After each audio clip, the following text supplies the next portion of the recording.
নমস্কার বন্ধুরা, সকলকে আমার চ্যানেলে স্বাগত। সুপ্রিম কোর্টের অতি সাম্প্রতিকতম একটি রায়ের ভিত্তিতে প্রবীণ নাগরিকরা এই মুহূর্তে একটি বড়সড় সমস্যায় পড়ে গেছেন। সুপ্রিম কোর্টের এই রায়ের ফলে প্রবীণ নাগরিকদের মৌলিক অধিকার সংক্রান্ত বিষয়টি একটি বড়সড় প্রশ্নচিহ্নের মুখে দাঁড়িয়ে। কি বলা হয়েছে সেই রায়ে, কেসটি বা কি ছিল, এবং সুপ্রিম কোর্টের রায়ের ফলে প্রবীণ নাগরিকরা কতটা সমস্যায় পড়ে আছেন, সকল কিছু আজকের ভিডিওতে বিস্তারিতভাবে আলোচনা করব। ভিডিওটি সকল প্রবীণ নাগরিকদের জন্য অত্যন্ত গুরুত্বপূর্ণ, তাই প্রথম থেকে শেষ পর্যন্ত অবশ্যই ধৈর্য সহকারে দেখবেন এবং ভালো লেগে থাকলে অবশ্যই একটি লাইক করবেন এবং সকলের সঙ্গে শেয়ার করবেন। আর সেই সাথে চ্যানেলে যদি প্রথমবার হয়ে থাকেন এই রকমের ইনফরমেটিভ ভিডিও আরও দেখার জন্য যারা এখনো পর্যন্ত এই চ্যানেলটিকে সাবস্ক্রাইব করেননি তারা অবশ্যই চ্যানেলটিকে সাবস্ক্রাইব করে নিতে ভুলবেন না। তাহলে চলুন আমরা বিস্তারিত দেখে নিই। দেখুন, এখানে সুপ্রিম কোর্ট অতি সম্প্রতি রায়ের মাধ্যমে প্রবীণ নাগরিকদের মৌলিক অধিকার খর্ব করেছে। অর্থাৎ অতি সম্প্রতিতে সুপ্রিম কোর্টের তরফ থেকে যে রায়টি দেওয়া হয়েছে তাতে প্রবীণ নাগরিকদের জন্য এর আগে যে মৌলিক অধিকারগুলি দেওয়া হয়েছিল সে অধিকারগুলিকে এবার খর্ব করা হয়েছে, অর্থাৎ কমানো হয়েছে।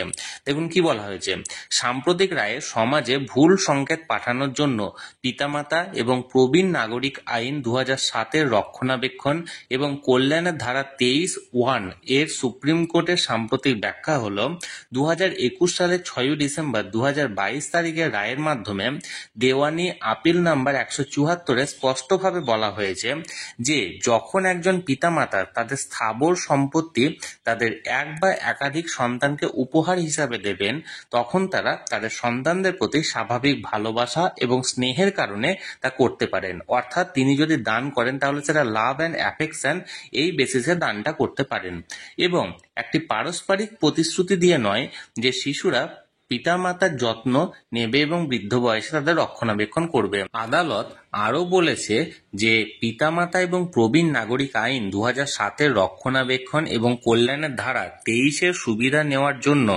উপহার বা রিলিজ ডিডে স্পষ্ট চুক্তি থাকা উচিত যে উপহারটি শর্তাধীন হয়েছে এবং শর্ত বা প্রতিশ্রুতি সাপেক্ষে পিতামাতার যথাযথ যত্ন এবং রক্ষণাবেক্ষণের জন্য সম্পন্ন করতে হবে শিশুদের।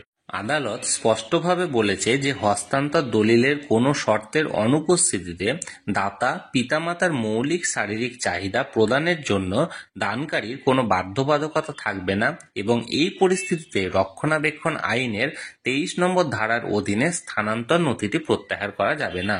মামলাটির সংক্ষিপ্ত তথ্য হল যে এক বৃদ্ধা মাতা বার্ধক্যজনিত কারণে নিজের সমস্ত সম্পত্তি তার 3 পুত্র ও কন্যার মধ্যে দান করে দেন। বৃদ্ধা দাতা একটি রিলিজ ডিড সম্পাদন করেছিলেন যা যথাযথভাবে নিবন্ধিত ছিল। উল্লিখিত রিলিজ ডিড অনুসারে কন্যারা রিলিজ ডিডের সম্পত্তির বিষয়বস্তুতে 1/3 অংশের মালিক হয়েছিলেন। পরবর্তীকালে উল্লিখিত উত্তরদাতা নাম্বার 1 রক্ষণাবেক্ষণ ট্রাইব্যুনালের কাছে 2007 আইনের 23 নম্বর ধারার অধীনে একটি পিটিশন দাখিল করে যে তার ছেলে এবং মেয়েদের সাথে তার সম্পর্ক টানাপোড়েন ছিল এবং তাই তার ছেলে এবং মেয়েরা তাকে রক্ষণাবেক্ষণ করছে না, এবং এই কারণে 23 নম্বর ধারার অধীনে তিনি তার দানকৃত সমস্ত সম্পত্তি পুনরায় ফেরতের জন্য প্রার্থনা করছেন। উল্লিখিত রিলিজ দলিল বাতিলের জন্য বৃদ্ধা আবেদন করেন। রক্ষণাবেক্ষণ ট্রাইব্যুনাল উল্লিখিত রিলিজ দলিল বাতিল করে এবং বৃদ্ধার পক্ষে রায় দেয় এবং তার পুত্র এবং কন্যাকে আদেশ দেয় সম্পত্তি ফিরিয়ে দেওয়ার জন্য, এবং আরও বলে যে উত্তরদাতা নাম্বার 1 এর সন্তানরা তার যথাযথ যত্ন নিতে ইচ্ছুক নয়। উল্লিখিত রায়টি বিচার বিভাগীয় হাইকোর্ট দ্বারা নিশ্চিত করা হয়েছিল, যার ফলে শীর্ষ আদালতে বর্তমান আপিল দায়ের করা হয়েছিল। পিতামাতা এবং প্রবীণ নাগরিকদের রক্ষণাবেক্ষণ এবং কল্যাণ আইন 2007 প্রণয়নের উদ্দেশ্য ছিল এটা বোঝার জন্য এটা অত্যন্ত কঠিন হবে। এই আইনটি অভিভাবক এবং প্রবীণ নাগরিকদের রক্ষণাবেক্ষণ এবং কল্যাণের জন্য কার্যকর বিধান করার উদ্দেশ্যে প্রণীত হয়েছিল ভারতবর্ষের সংবিধানের 41 নম্বর অনুচ্ছেদে। তদানুসারে উল্লিখিত আইনের অধীনে বিভিন্ন ক্ষমতা প্রয়োগের জন্য সারা দেশে রক্ষণাবেক্ষণ ট্রাইব্যুনালগুলি প্রতিষ্ঠিত হয়েছিল সেই সময়। দেখুন, ট্রাইব্যুনালের পরে এই মামলাটি হাইকোর্টে ওঠে, সেখানেও ট্রাইব্যুনালের রায়টি বহাল রাখা হয়, অর্থাৎ বৃদ্ধাকে তার সমস্ত সম্পত্তি ফিরিয়ে দিতে বলা হয়। কিন্তু পরবর্তীকালে মামলাটি সুপ্রিম কোর্টে উঠলে সুপ্রিম কোর্ট বৃদ্ধার বিপক্ষে রায় দেয় এবং তার পুত্র এবং কন্যাদের সমস্ত সম্পত্তির ওপর তাদের অধিকার সুনিশ্চিত করে। সুপ্রিম কোর্টের রায়ে স্পষ্ট করা হয় পিতামাতা এবং প্রবীণ নাগরিক আইন 2007 এর রক্ষণাবেক্ষণ এবং কল্যাণের ধারা 23 অনুযায়ী দানকৃত সম্পত্তির দলিল কোন কোন পরিস্থিতিতে সম্পত্তি হস্তান্তর বাতিল করা হবে সেই বিষয়ে। দেখুন, নাম্বার 1 কোন কোন পরিস্থিতিগুলি এখানে উল্লেখ করা হয়েছে। নাম্বার 1 হয়েছে যেখানে যে কোনো প্রবীণ নাগরিক যিনি এই আইনের প্রবর্তনের পরে উপহারের মাধ্যমে বা অন্যথায় তার সমস্ত সম্পত্তি হস্তান্তর করেছেন, শর্ত সাপেক্ষে যে হস্তান্তরকারীকে মৌলিক সুযোগ সুবিধা এবং মৌলিক শারীরিক চাহিদা প্রদান করবেন এবং এই ধরনের হস্তান্তরকারী অস্বীকার করেন বা ব্যর্থ হন।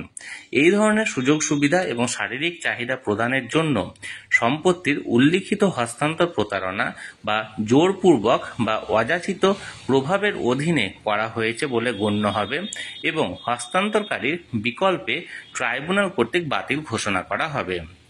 নাম্বার 2 দেখুন, যেখানে কোনো প্রবীণ নাগরিকের একটি এস্টেট থেকে রক্ষণাবেক্ষণ পাওয়ার অধিকার রয়েছে এবং এই ধরনের সম্পত্তি বা তার অংশ হস্তান্তর করা হয়েছে, যদি হস্তান্তরকারীর অধিকারের নোটিশ থাকে বা হস্তান্তরটি অযৌক্তিক হয়, তবে রক্ষণাবেক্ষণ পাওয়ার অধিকার হস্তান্তরকারীর বিরুদ্ধে বলবৎ হতে পারে, তবে বিবেচনার জন্য এবং অধিকারের নোটিশ ছাড়াই হস্তান্তরকারীর বিরুদ্ধে নয়। এবার দেখুন 3 নম্বর, কোনো প্রবীণ নাগরিক উপধারা 1 এবং 2 এর অধীনে অধিকারগুলি প্রয়োগ করতে যদি অক্ষম হন, তাহলে ধারা 5 এর উপধারা 1 এর ব্যাখ্যায় উল্লেখিত যে কোনো সংস্থার দ্বারা তার পক্ষে ব্যবস্থা নেওয়া যেতে পারে। এখানে সুপ্রিম কোর্টের তরফ থেকে যে রায়টি প্রদান করা হয়েছে সেটি সর্বাঙ্গীন ব্যাখ্যা হলো, এক বৃদ্ধার যখন তার পুত্র এবং কন্যার সাথে সুসম্পর্ক ছিল তখন তিনি তার সমস্ত সম্পত্তি 3 পুত্র এবং কন্যার মাধ্যমে একটি গিফট ডিড অর্থাৎ দানপত্রের মাধ্যমে সমভাবে বন্টন করেছিলেন।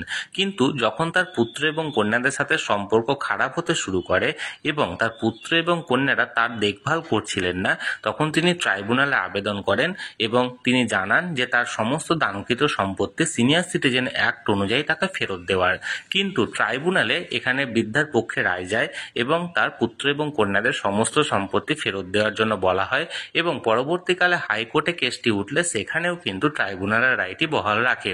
কিন্তু যখন সুপ্রিম কোর্টে কেসটি যায় তখন সুপ্রিম কোর্ট বলে যেহেতু গিফট ডিড বা দানপত্রে কোনো রকম কোনো শর্ত ছিল না যে সেই বৃদ্ধাকে দেখাশোনার দায়িত্ব পালন করতে হবে তার পুত্র এবং কন্যাদেরকে, তাই তারা কিন্তু বাধ্য নয় তার দেখাশোনা করার জন্য এবং সম্পত্তি ফেরত দেওয়ার জন্য।